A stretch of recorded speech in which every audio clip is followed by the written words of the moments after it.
Hey, I am Amisha Singh and welcome. This is a PowerPoint presentation on basic probability theory. These are the names of the group members and these are the topics we will be covering. Now let us learn what is probability.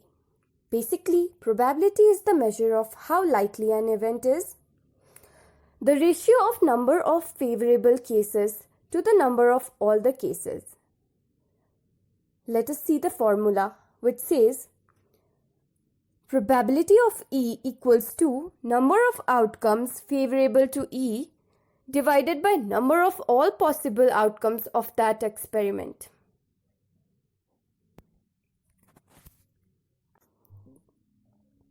Introductory terminologies: sample space, outcomes, and events. The collection of all possible outcomes is known as sample space. An outcome is one possible result of an event. For example, rolling a 5 is one possible outcome of rolling one dice. An event is one occurrence of the activity whose probability is being calculated. For example, we are calculating the probability of dice.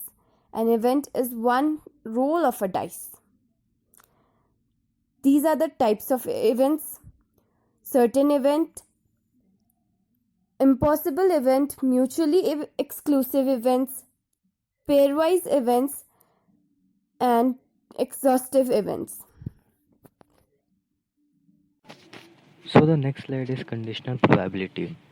It states that let A and B be two events of random experiment, given that P has already occurred. Then conditional probability of A given B is P of A by B equal to P of A intersection B divided by P of B, given that P of B not equals to 0. We can see its example in the coming slides. Hi, there I am Devasmita and I will be explaining the example on the conditional probability. So, as the question says, if you roll a pair die twice and observe the numbers that face up, find the probability that the sum of the numbers is 8, given that the first number is 3. Now, as written in the question, if we roll a fair die twice, there are 36 different equally likely outcomes.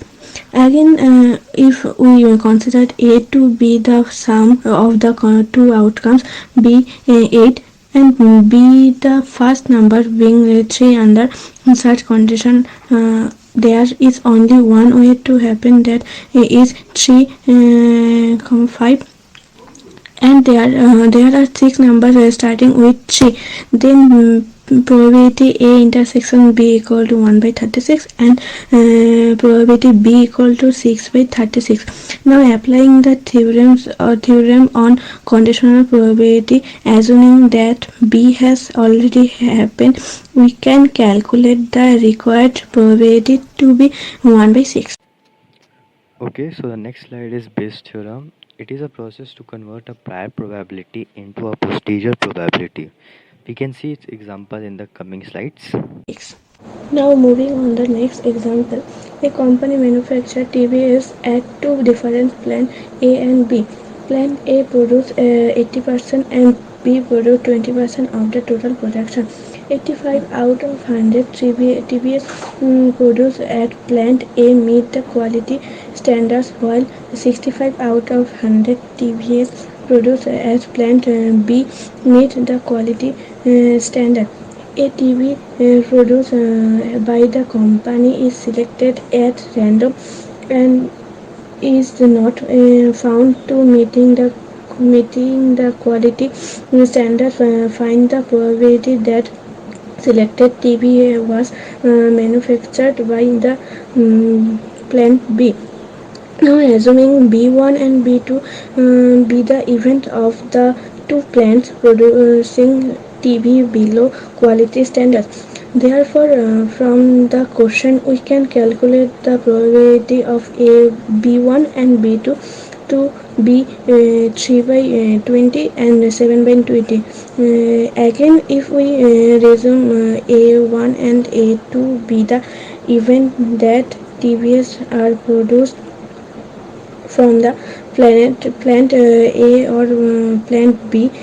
From the question we know probability of A1 is 0.8 and probability of A2 is 0.2. Now applying the theorem of conditional probability. Probability of below quality TVS are from the plant A is calculated to be 3 by 20 and probability of below quality TVS are from plant B is calculated to be 3.8 by 20. Then by applying the multiplication rule of probability, the required probability that below quality TVS produced from plant B is found to be a. Hello guys, this is Ashish Gupta, and in this section we'll be looking at the total probability theorem, and also we'll see some of the questions uh, based on probability. So let's begin with the total probability theorem. Okay, so let us see the statement. For two events A1 and A2 may not be mutually exclusive, probability of A1 union A2 equals to probability of A1 plus probability of A2 minus probability of A1 intersection A2. To understand this, we will bring a Venn diagram so that in the picture, so that it is easy for us to get the things. Okay, so probability, let us look at the proof now. Probability of A1 union A2 equals to probability of A1 union A1 complement intersection A2. This A1 complement intersection A2 will give this crescent part, and union of A1 will give us the whole A1 union A2. Now since this A1 and this crescent part are mutually exclusive, so we can write it as probability of A1 plus probability of A1 complement intersection A2. Again, A2 equals to A1 intersection A2, this intersection part, here it is written as union A1 complement intersection A2. A1 complement intersection A2 will give us this crescent part. Okay, so probability of A2 equals to probability of whole of this. Now again, this A2 and this intersection part and this crescent part are mutually exclusive, so we can write it as probability of A1 intersection A2 plus probability of A1 complement intersection A2. Now on rearranging this, we'll get probability of A1 intersection A2, A1 complement intersection A2, sorry, equals to probability of A2 minus probability of A1 intersection A2. Now let us assume this as equation 2 and this as equation 1. Now putting this value of equation 2 in equation 1, we'll get probability of A1 union A2 equals to probability of A1 plus probability of A2 minus probability of A1 intersection A2, and hence it is proved. So this was the total probability theorem. I hope you got it. It is one of the most basic theorem, and it is also important to solve numerical problems. So now let's move on to the questions. Some interesting questions on probability. Question number 1. Okay, let us see the question. The name of the question is, which family do you think is likely to have a girl? So the question is quite lengthy, so let me read out for you. You along with your friend are standing in front of two houses. Each of those houses inhabits a family with two children. Your friend tells you that the below two facts. Okay, these two are facts. On your left is a family that has a boy who likes accounts, but the other child loves science. On the right is a family with a 7-year-old boy and a newborn baby. You ask him, does either of the family have a girl? To this he replies, I'm not quite sure, but you can guess that. If you are right, I'll give you $200. Okay, so the my friend will give me $200 if I guess the correct answer. So I must use my probability skills to get the answer. If you have skill, why not? Okay, so let us look at the answer now.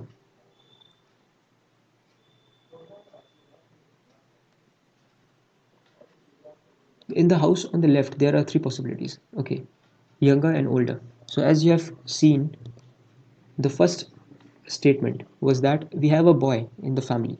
It is pre-declared that a boy is present. Okay, and what is the probability that will get a girl in left house? So a boy is there. A boy is there in each possibilities. Okay, and we have a girl. So we have a girl and a boy and a girl, and a boy and a boy. A boy is always present. So we have these three possibilities. Now in these three possibilities, we have in two cases we get girls. So the chances that we get a girl in left house is 2 by 3. Now in the right house, we have, as you have seen in the statement, a 7-year-old boy. So a 7-year-old elder brother is already present, and we have to find if, or we have to guess whether the newborn baby will be a boy or a girl. Okay, so it will give it will arise only two cases here: a girl and a boy and a boy. Okay, so there are 50-50 chances that we'll get a girl in right house. So we'll get here 0.5, the probability 0.5, and here it is 0.67. So it is more likely to get a girl if we choose left house. So I think you got it. It was not that tough. So if you didn't got, you can pause the video and read the script, answer script. So now let's move on to the next question. Question 2.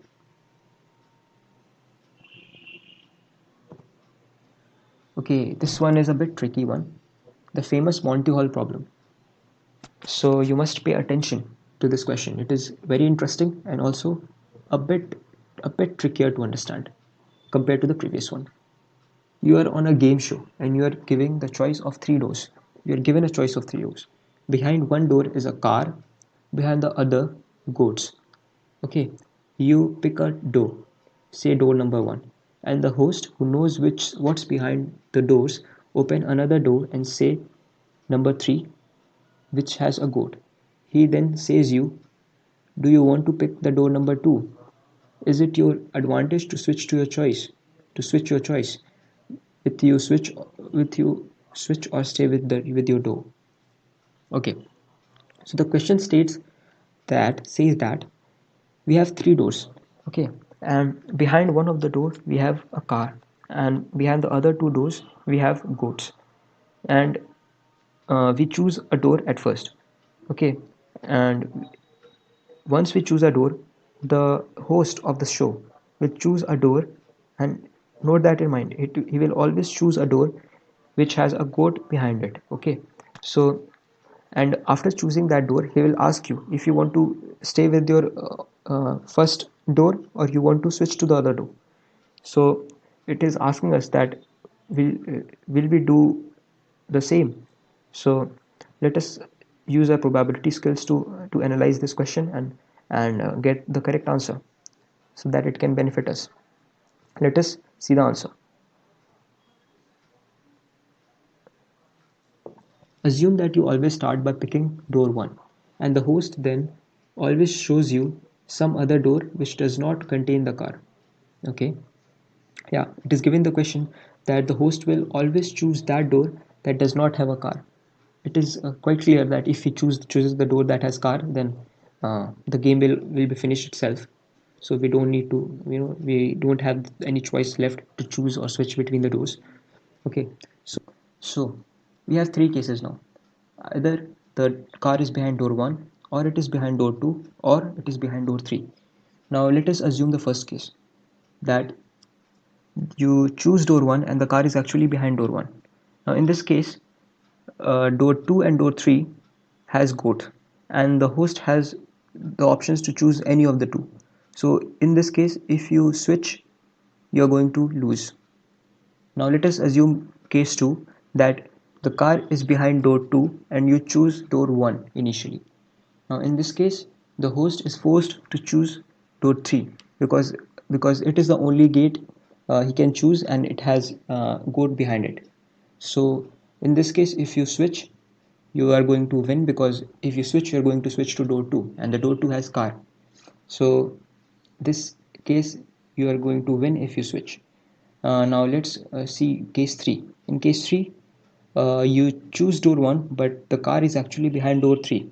So in this case, the host is forced to choose door 2. So if you switch again, you are going to win, because in this case you are going to choose door 3, which has car behind it. So as you can see, you are winning in 2 out of 3 cases if you switch. So it is likely that you are going to win if you switch after deciding your first door. I hope you get it. It was a bit tricky to understand, but you can also try to read the script, unscript, and pause the video and try it out yourself. Thank you. Hello, this is Keshav Kumar and I'm going to explain question 3rd and question 4th of our slides. So let's start with question number 3. It says a bishop and a rook puzzle. So the question is, a white rook and a black bishop of a standard chess set are randomly placed on a chessboard. What is the probability that one is attacking the other? We know the answer, you can see firstly, but we will find it out. Firstly, a rook and a bishop on a standard chessboard can be arranged or placed in 64p2 ways. So the answer is this 4032 ways. We have two possibilities. First, the rook is attacking the bishop or bishop is attacking the rook. If we go with the first case, then rook can attack only at 14 positions. So it can be total possible ways should be 64 into 14.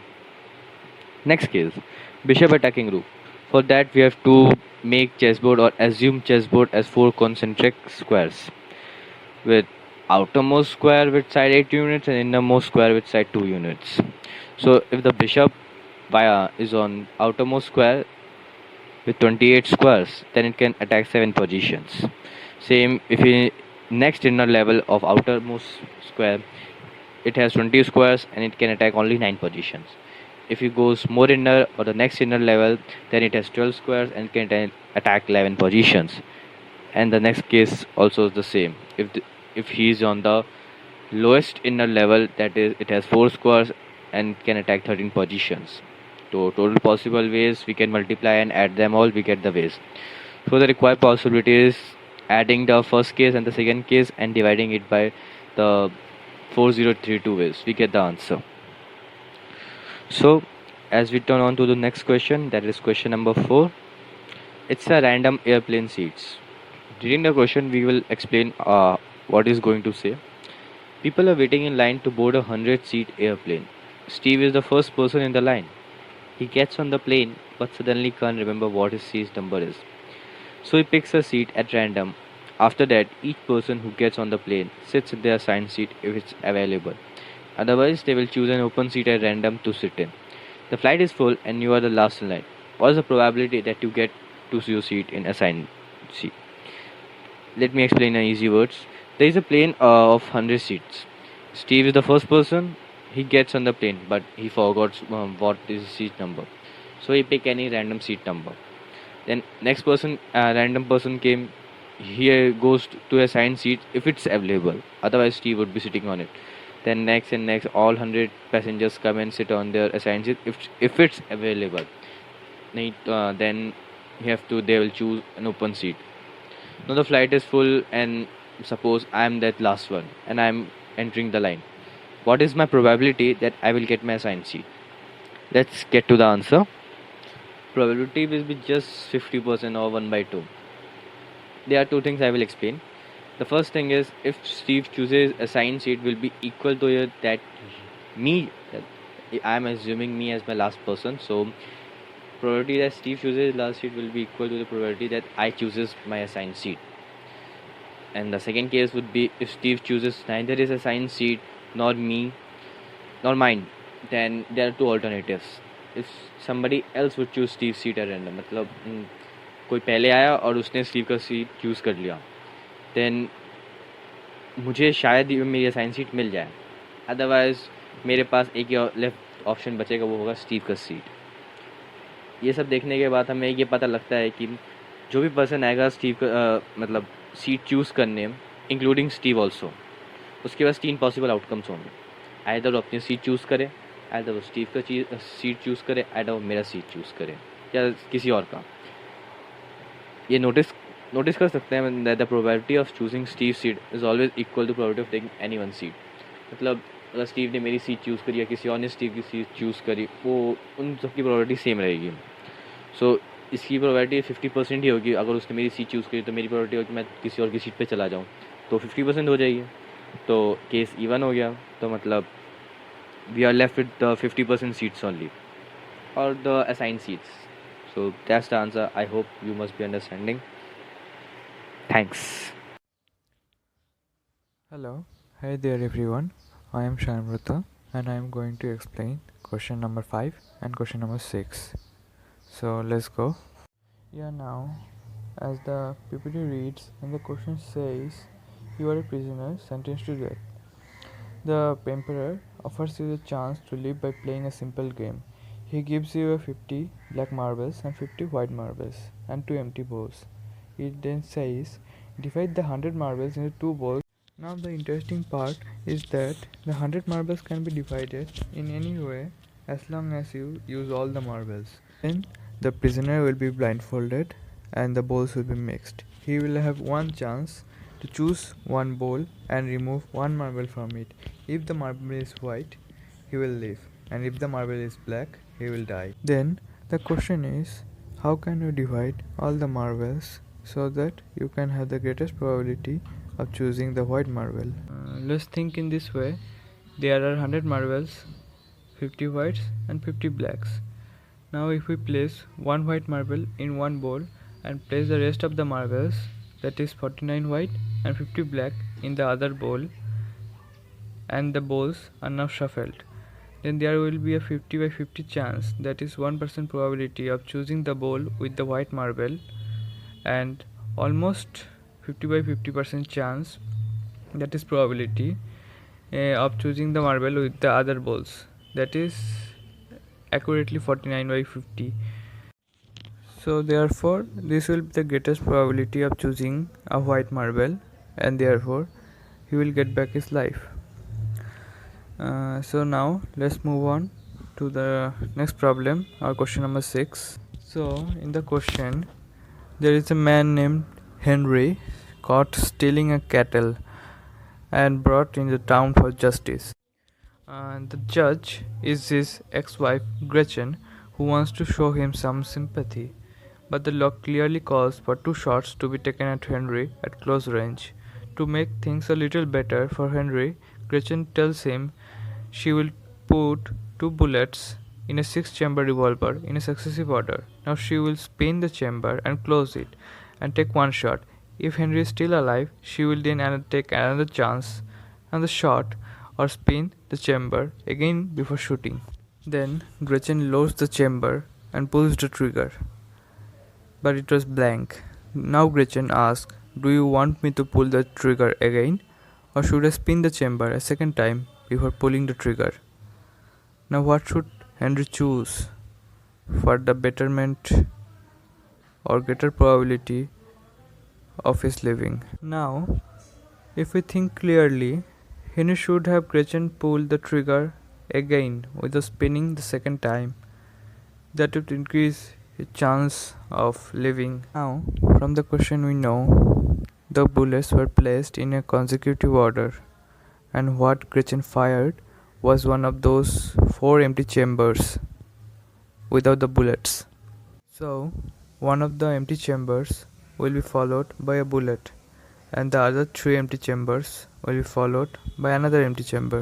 Then, if now Henry lets Gretchen pull the trigger again, the probability that the bullet will be fired will be 1 by 4, and the probability that the trigger will hit again one of the empty chambers will be 3 by 4. Since in this case the probability of the trigger hitting one of those empty barrels is much greater, the probability of his living will increase than the case where Henry let Gretchen spin the barrel without firing the trigger. Then, in that case, the probability of the trigger hitting one of those chambers containing the bullets will be 2 by 6, cause there will be 2 bullets in firing position consecutively out of those 6 possible chambers. That's all. Okay, so let's proceed to question number 7. And here is the question. So Mike and James are arguing over who gets the last cookie in the jar. So their dad decides to create a game to settle the dispute. First, Mike flips a coin twice, and each time James calls heads or tails in the air. If James gets both calls right, he gets the last cookie. If not, Mike picks a number between 1 and 6 and then rolls a die. If he gets the number right, he gets the last cookie. If not, James picks two numbers between 1 and 5, then spins a spinner with numbers 1 through 5 on it. If the spinner lands on one of James' two numbers, he gets the last cookie. If not, Mike does. So who is more likely to win the last cookie, Mike or James? And what is the probability that the person wins it? Okay, so I hope you understood the question. We need to find whose probability is more to win the last cookie and what is that probability. James wins if he correctly calls heads or tails 2 times. If not, then Mike wins if he correctly predicts which number is gonna come when a die is rolled. If both fails, James chooses two numbers between 1 and 5 and spins a spinner with numbers 1 to 5 on it. If any of the number comes, James wins, or else Mike. You can pause here if you would like to solve it yourself, or else let's continue to the answer. And here is the answer. So believe it or not, both Mike and James have a probability of 1 by 2 of winning. So we can characterize the winning chances between James and Mike's as follows. James wins if he calls both coin flips right. That is, if the coins come head and tail, and if he predicts it right, then it will be a probability of 1 by 2 into 1 by 2, which is 1 by 4. Or he may win if he does not call both coin flips right, Mike does not call the die roll correctly, and then he guesses the number on the spinner right.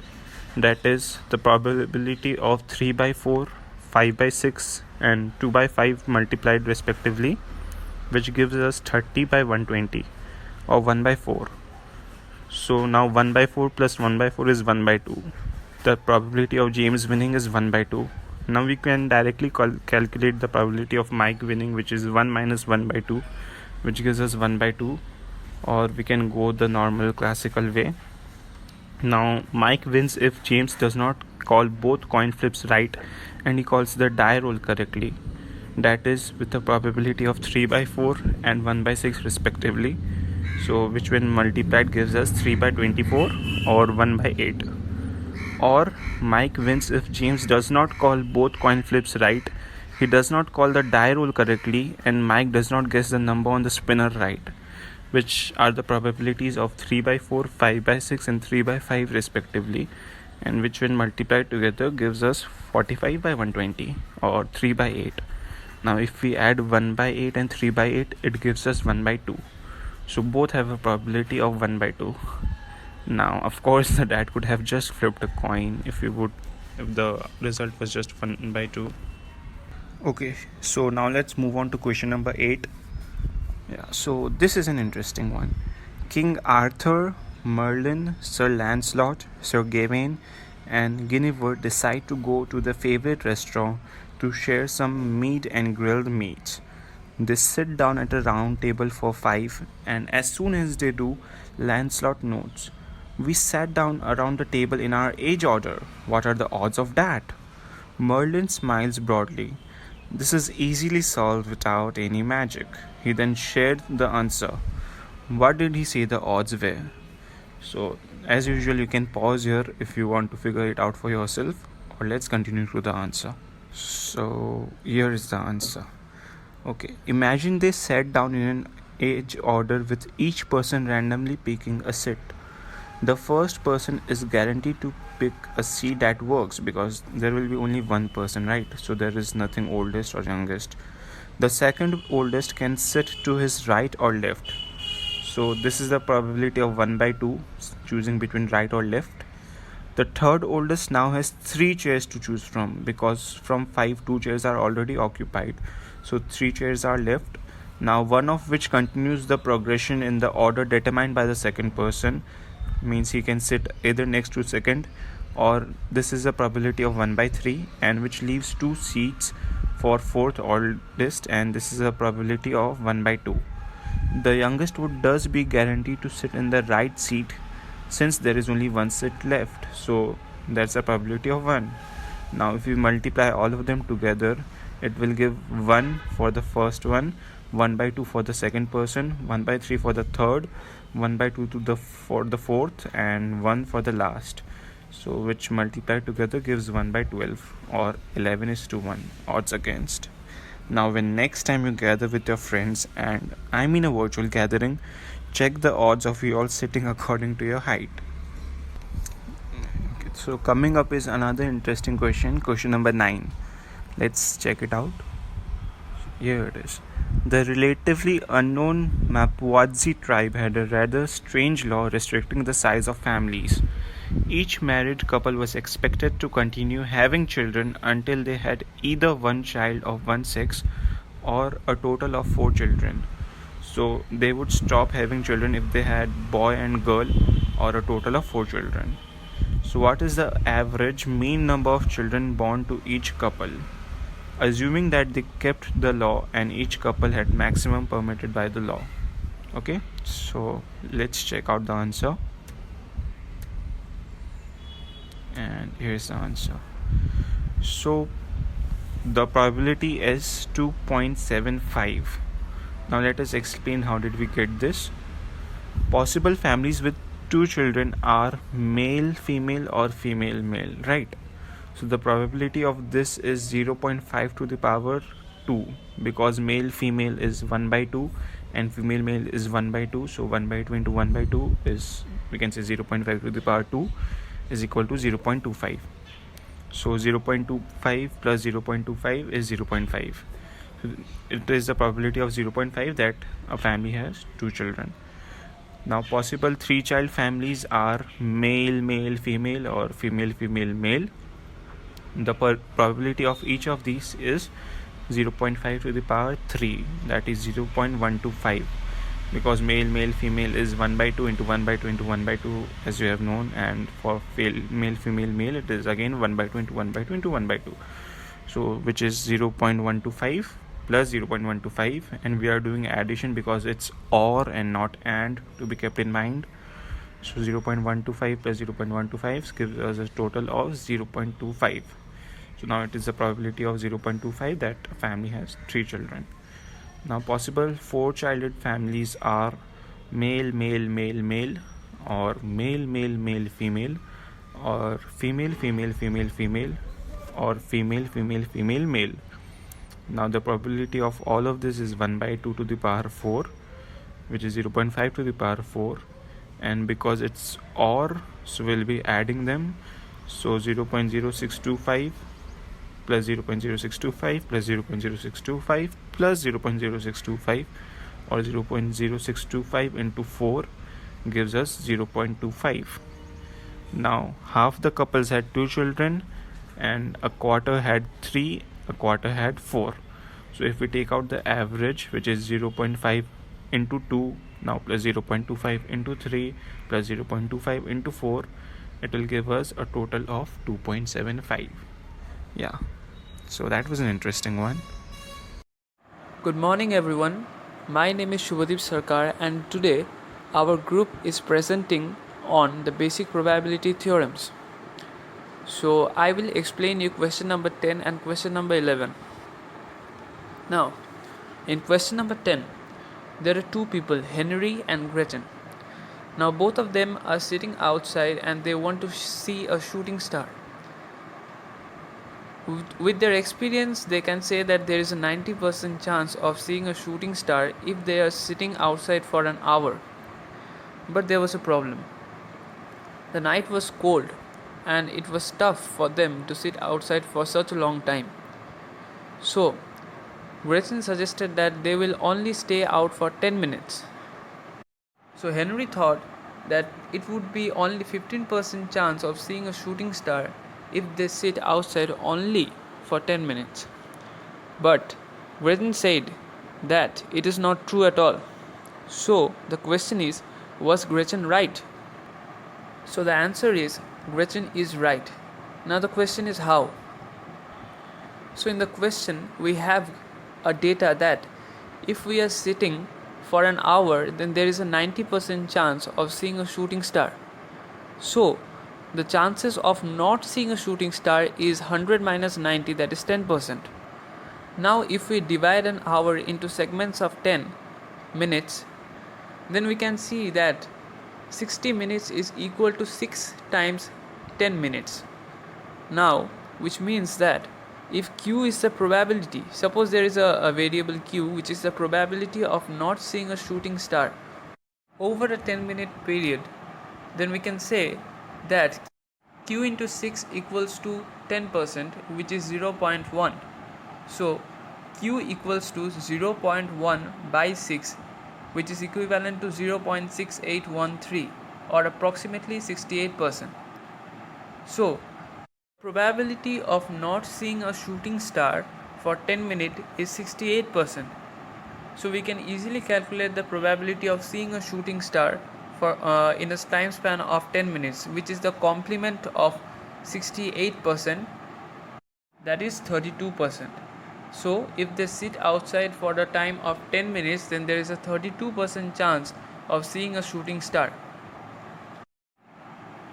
So now let's move on to question number 11. In this question, there is a person, mathematician. Now Mrs. Mathematician has 3 children. The question is, if at least one of her children is a boy, then what is the probability that she has 3 sons? Now, if we write the sample space, then it would look like a boy, boy, boy, or a boy, another boy and a girl, or a boy, then a girl and then a boy. After that, one girl, then 2 boys, then one girl, one boy, one girl, and at last 2 girls and 1 boy.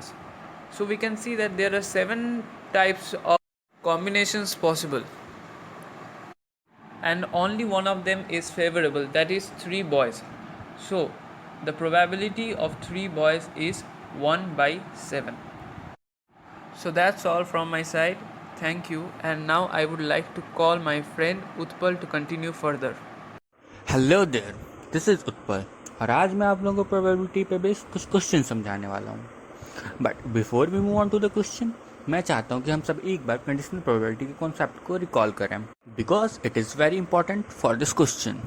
So basically conditional probability में हम किसी event के chance को find करते हैं given that another event has occurred. मतलब एक event तो हो ही चुका है, लेकिन उस पर बेस्ड एक और इवेंट है जिसकी प्रोबेबिलिटी हमें फाइंड करनी है, and it has been discussed earlier, so we won't discuss this in detail. Now, straight down to the question. It is given that a father claims about snowfall last night.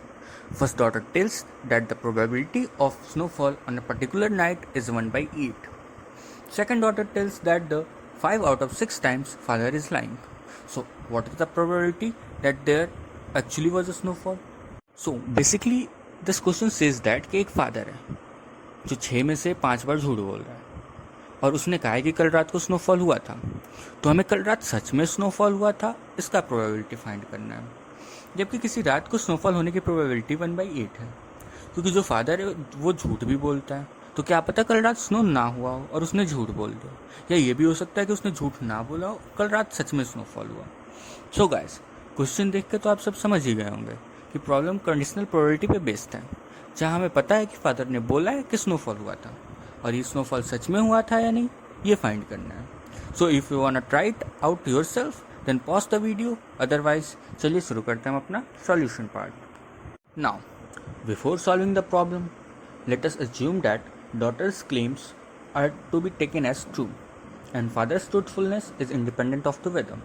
In that case suppose snowfall होने के event को S से denote करते हैं और उसकी probability 1/8 दी हुई है, और फादर के झूठ बोलने की प्रोबेबिलिटी 5/6 है। दैट मीन्स उसके सच बोलने की प्रोबेबिलिटी 1/6 होगी। And let C be the event that the father claims it snowed. अब ये 2 वेज में हो सकता है। फर्स्ट, उसने सच बोला and it snowed, that is probability of C intersection S will be equal to 1 by 8 into 1 by 6, that is 1 by 48. And second, उसने झूठ बोला and it did not snow, तो उसकी probability 5 by 6 into 7 by 8, that is 35 by 48. But these both are the father claims part, so the probability of event C will be sum of the both of probabilities, that is 1 by 48 plus 35 by 48, and it is equal to 36 by 48. Now, using the formula for conditional probability, we can find the required probability, and it is equal to 1 by 36. I hope आप सबको ये problem समझ आ गया होगा. अगर नहीं आया, then I recommend you to watch this problem once again and try it.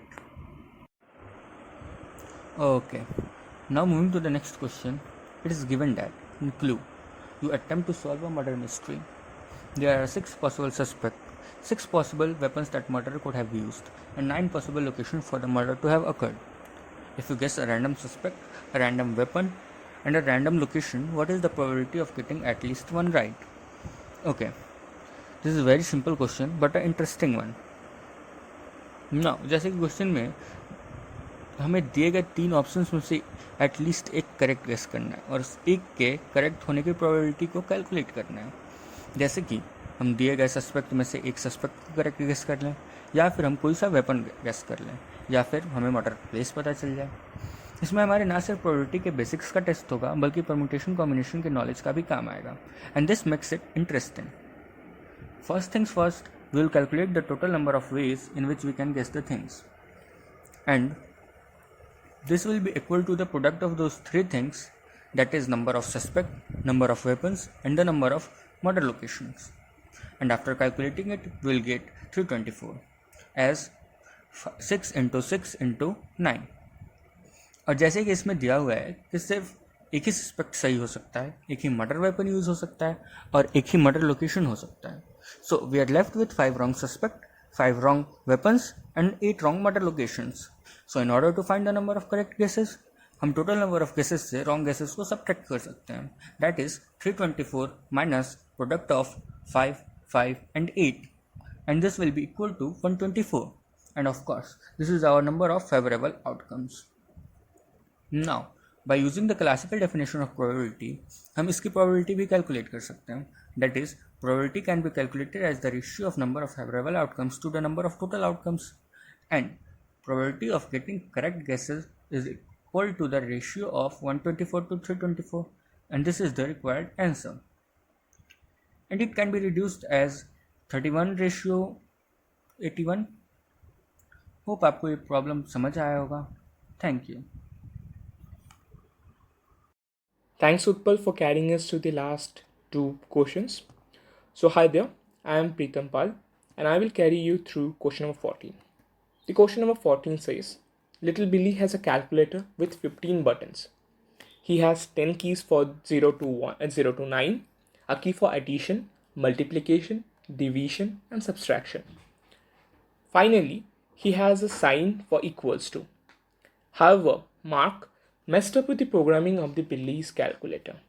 Now whenever Billy presses any of the number keys, it comes up with a random single digit number. The same goes for the 4 operation keys. So whenever Billy tries to press the plus button, the calculator chooses randomly between addition, multiplication, subtraction and division. The only key left untouched was the equal sign. Now if Billy were to press one key, one operation key, the another number key, then the equals button, what are the chances the answer to come out to be 6? This math is very simple in all senses. The answer would be 4%. The 4% would be chances. How can we find the probability? There are 16 possible ways to get 6, however random it is. The 16 possible ways are given in the following: 0 plus 6, 1 plus 5, 2 plus 4, 3 plus 3, 6 plus 0, 5 plus 1, 4 plus 2, 9 minus 3, 8 minus 3, 7 minus 1, 6 minus 0, 1 into 6, 2 into 3, 6 into 1, 3 into 2, and 6 divided by 1. and we have 400 possible button combinations in the faulty calculator. How are you getting 400 possible button combinations? When Billy presses any key, there are 10 possibilities for the key, any number to arrive from the key. And when he presses any operation key, there are 4 possibilities for the operation to feature up. So calculating it, 10 for the first number into 4 for the operation into 10 for the second number. It sums up to be 400. Now the probability is 16 are the possible ways for getting 16 by 400 are the possible ways for any key combination. So 16 by 400 equals to 0.04, which is equals to 4%. Now moving towards the summary of the PPT. The sample space A contains all the possible outcomes of the experiment. Event A and B are the subsets of S. Now, the first summary, the rule of probability, the basic rule of probability. Probability of A bar equals to 1 minus probability of A. If A is a superset of B, then the probability of A is less than equals to probability of B, and probability of B is greater than equals to 0 and less than equals to 1. The addition rule. Probability of A union B equals to probability of A plus probability of B minus probability of A comma B. The conditional probability. Probability of B by A equals to probability of A comma B by probability of A. The independence. Probability of A comma B equals to probability of A into probability of B. The marginalization. Probability of A equals to summation of probability of Bi into probability of A by Bi. Bayes' theorem. Probability of B by A equals to probability of B into probability of A by B by probability of A. So that's all for the PPT that we are submitting.